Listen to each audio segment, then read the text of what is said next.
भारत का एक पड़ोसी नेपाल। बहुत सारे भारतीयों को लगता है कि नेपाल एक छोटा सा देश है। किसी को नेपाल पहले हिंदू राष्ट्र हुआ करता था, इसके लिए नेपाल को जानते हैं। कुछ लोग नेपाल घूमने भी आते हैं क्योंकि नेपाल प्राकृतिक रूप से बहुत ही सुंदर देश है। ऐसे में बहुत सारे भारतीयों को ये जिज्ञासा हो सकती है कि नेपाल जैसा छोटा देश भारत जैसे बड़े देश का डॉलर का प्रमुख स्रोत कैसे हो सकता है, जबकि जब वो घूमने आए, भारतीय पर्यटक जब नेपाल घूमने आते हैं तो वो इंडियन करेंसी लेके आते हैं और नेपाल के किसी भी क्षेत्र में चले जाइए लगभग इंडियन करेंसी एक्सेप्ट होती है और जो भी पर्यटक आते हैं उन्हें कोई दिक्कत नहीं होती है। ऐसे में सबको लगता है कि भाई ये जो थंबनेल मैंने बनाया है कि नेपाल जो है वो डॉलर का प्रमुख स्रोत है भारत के लिए, ये कैसे हो सकता है। सही भी है। तो आज हम इसी के बारे में चर्चा करेंगे, लेकिन उस समझने के लिए पहले थोड़ी सी जानकारी हमें नेपाल के भूगोल के बारे में होनी चाहिए। नेपाल की जो सीमाएं हैं वो मुख्यतः भारत और चीन के साथ जुड़ी हुई हैं। उत्तर में चीन है, लेकिन चीन के साथ समस्या क्या है कि वहाँ पर हिमालय श्रृंखला जो है वो एक प्राकृतिक बॉर्डर का निर्माण करती है और उस पार से व्यापार करना खर्चीला होता है। व्यापार होता ही नहीं है ऐसा हम नहीं कह सकते हैं, क्योंकि काठमांडू से लगभग 110 किलोमीटर की दूरी पर ही चाइना का बॉर्डर शुरू हो जाता है वो, और वहाँ से तातोपानी एक जगह है, वहाँ से व्यापार होता है और भी रसुआ वगैरह से भी उसके नाके खुल रहे हैं।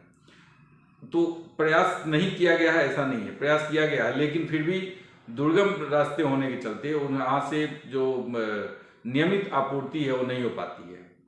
और नेपाल बाकी 3 सीमाएं, 3 ओर से उत्तराखंड, उत्तर प्रदेश, बिहार, वेस्ट बंगाल और सिक्किम, ये है नेपाल के बॉर्डर पर।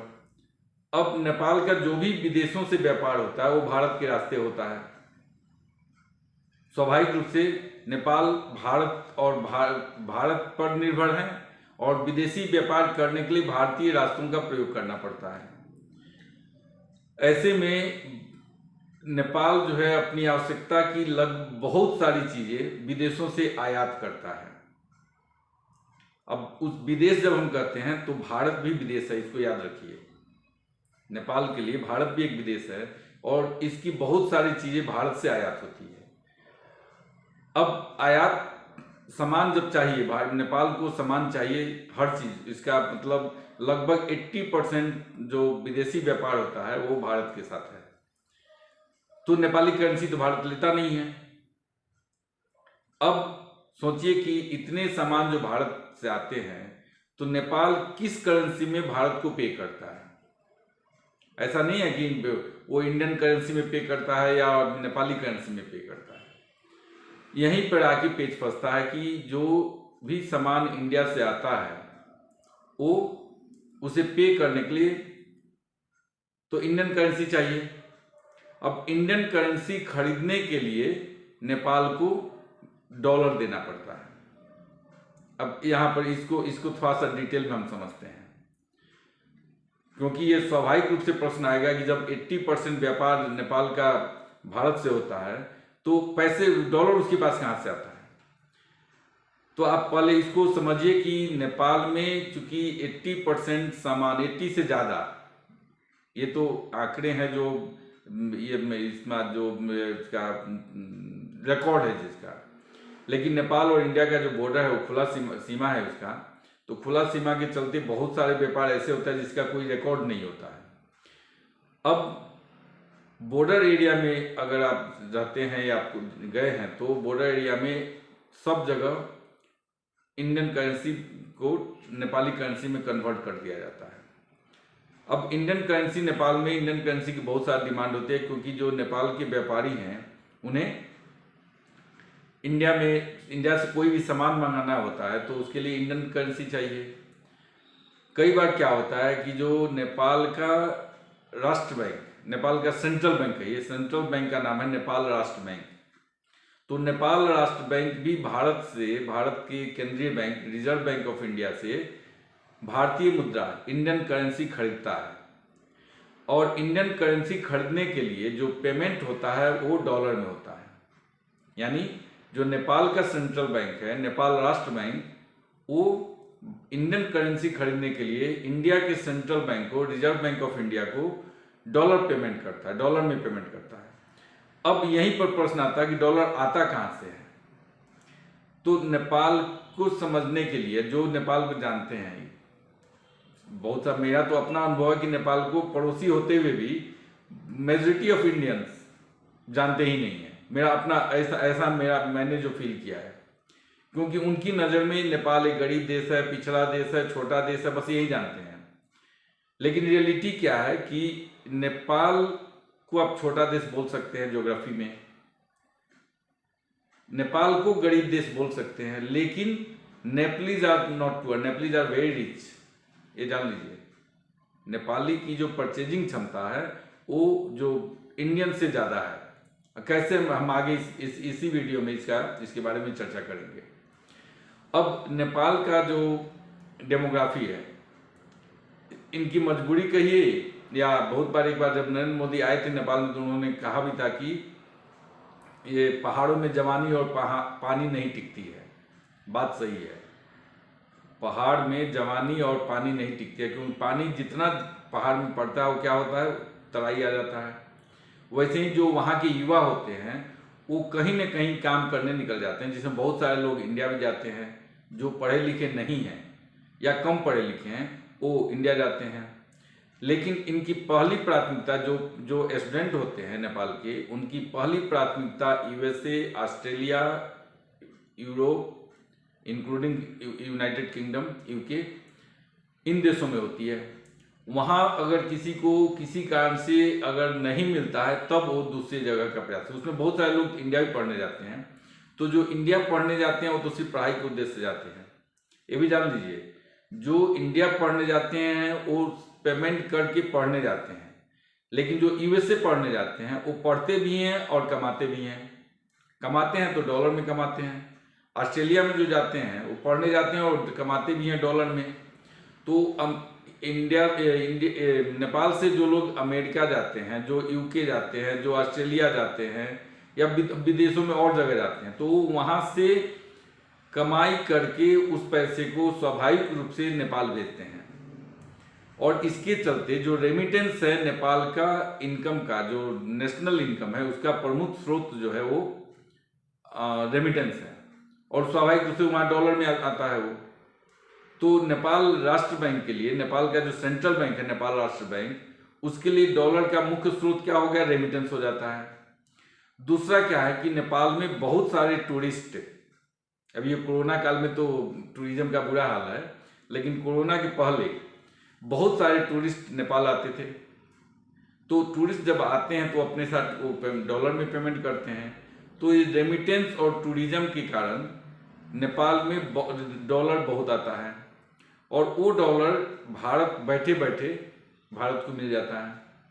इसलिए मैंने कहा कि नेपाल के जो युवा हैं वो काम बेचारे दुख करते हैं, अपने लिए भेजते हैं डॉलर नेपाल में, लेकिन बड़ी चालाकी से, और वो डॉलर चला जाता है भारत में, और उस डॉलर का प्रयोग भारत अपने विकास के लिए करता है। अब मजबूरी भी है, नेपाल की मजबूरी भी है। नेपाल में कुछ, चूंकि इंडस्ट्री है नहीं, पहाड़ों में कोई इंडस्ट्री जाके चलाएगा नहीं, वहाँ पर बहुत सारी दिक्कतें आती हैं। और इसका जो प्लेन का एरिया है, तराई का वो भाग एग्रीकल्चरल लैंड है, वहाँ पर भी विभिन्न कारण से इंडस्ट्रियल डेवलपमेंट उतना नहीं हो पाया है जितना होना चाहिए था, कारण जो भी रहा हो। अब ऐसे में जो मैंने कहा कि परचेजिंग कैपेसिटी नेपालियों का इंडियन से ज़्यादा है, ये सुनने पर शायद बहुत सारे लोगों को आश्चर्य लगेगा, लेकिन रियलिटी हम बताते हैं आपको। इसका कुछ कंपैरिजन जो है ना, एक सिंपल एक मोटरसाइकिल अगर आप इंडिया में खरीदते हैं तो जो 50,000 की मोटरसाइकिल है वो यहाँ 2 लाख 2.5 लाख में मिलती है। 5 लाख की जो गाड़ी है वहाँ इंडिया 5 या 6 लाख में आइटन मिलती है, उस गाड़ी का दाम यहाँ 28 लाख है।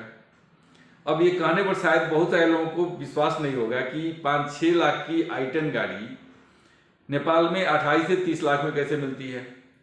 फिर भी 28-30 लाख में बिकती है, उसके बावजूद ऐसा इतना लगभग 5 टाइम्स ज़्यादा प्राइस होने पर तो लोग होना क्या चाहिए था, नेपाल में गाड़ियों की कमी होनी चाहिए थी। लेकिन जो नेपाल घूम के गए हैं उन्हें पता है कि नेपाल की सड़कों पर इंडिया से कम गाड़ी नहीं पाई जाती। वैसा इतना ही नहीं, कोई भी सामान जो फैशन के सामान है, फैशन का जो सामान है, आप इंडिया में मेड इन इंडिया पहनते होंगे कपड़े, लेकिन यहाँ पर मेड इन यूएसए और जो बाहर के कंट्री हैं मेड इन थाईलैंड, वो सब कपड़े यहाँ पर मिल जाते हैं। सामान मतलब फॉरेन ब्रांड के बहुत सारे सामान ऐसे मिलेंगे जो इंडिया में बहुत सारे, अब तो खैर ये 90 के बाद तो बहुत सारा सुधार इंडिया में भी हो गया है, नहीं तो मुझे याद है 1990 तक वहाँ से लोग आते थे और विदेशी सामान खरीद के यहाँ से लेके जाते थे। तो ये सारी चीज को जब देखा जाता है तो नेपाली का जो परचेजिंग क्षमता है वो इंडियन से ज़्यादा है। लेकिन इंडियंस को क्या लगता है कि नेपाल एक गरीब देश है। मैं फिर कहता हूँ, इसको आप करेक्ट कर लीजिए, नेपाल छोटा हो सकता है लेकिन गरीब नहीं है। ये अपनी आवश्यकता के लिए दूसरे पर डिपेंडेंट हो सकता है, लेकिन ये भी फैक्ट है कि इसका रेमिटेंस और टूरिज्म के चलते इसका जो परचेजिंग कैपेसिटी है जनता की, वो बहुत सारे इंडियन से या बहुत सारे इंडियन स्टेट से ऊपर है। इसे सुन करके बहुत लोग आश्चर्य भी लगेगा, लेकिन वो कारण यही है क्योंकि वो डॉलर में आता है, बच्चे कमाते हैं भेजते हैं घर में, तो लोगों की स्थिति, अब जो काठमांडू में जो जमीन की प्राइस है वो दिल्ली के प्राइस से महंगी है। काठमांडू की जमीन दिल्ली से महंगी है। आप वहाँ पर दिल्ली में अभी भी दिल्ली एनसीआर में जाइए तो उसका जो 1000 स्क्वायर फीट का लैंड आपको 15-20 लाख में मिल जाएंगे, लेकिन यहाँ पर उतना जमीन के लिए आपको करोड़ रुपये खर्च करने पड़ेंगे। ये सब कुछ देखने के बाद आप इतना ही मैं बताना क्या चाह रहा हूँ कि एक तो कि जो मिसकंसेप्शन है भारत में कि नेपाल गरीब है, उसको आप हटा दीजिए। नेपाल गरीब नहीं है, नेपालियों की जो परचेजिंग क्षमता है वो इंडियंस से बेटर है। नंबर 2, नेपाल में जो भी युवा बाहर रहते हैं और वो क्रेज ऐसा है बाहर जाने का कि कोई ऐसा कंट्री आपको नहीं मिलेगा जहाँ पर नेपाली युवा काम नहीं करते हों। कोरिया हो, जापान हो, दुबई हो, अरब कंट्री और अरब कंट्री हो, सब जगह जो कम पढ़े उनके पढ़ाई के हिसाब से जो स्टूडेंट हैं वो यूएस से चले जाते हैं, कुछ यूके गए, कुछ बाकी कम से कम नहीं पढ़े हैं या कम पढ़े हैं तो वो खाड़ी देशों में या साउथ कोरिया में जाते हैं और वहाँ से कमा करके डॉलर में लाते हैं। उसी डॉलर को फिर वो मतलब थोड़ा सा वो अलग तरीके से उसको भारतीय करेंसी खरीदने के लिए यहाँ वो चला जाता है फिर इन भारत में। इसीलिए मैंने कहा कि नेपाल जो है, नेपाल भारत का प्रमुख डॉलर का स्रोत है।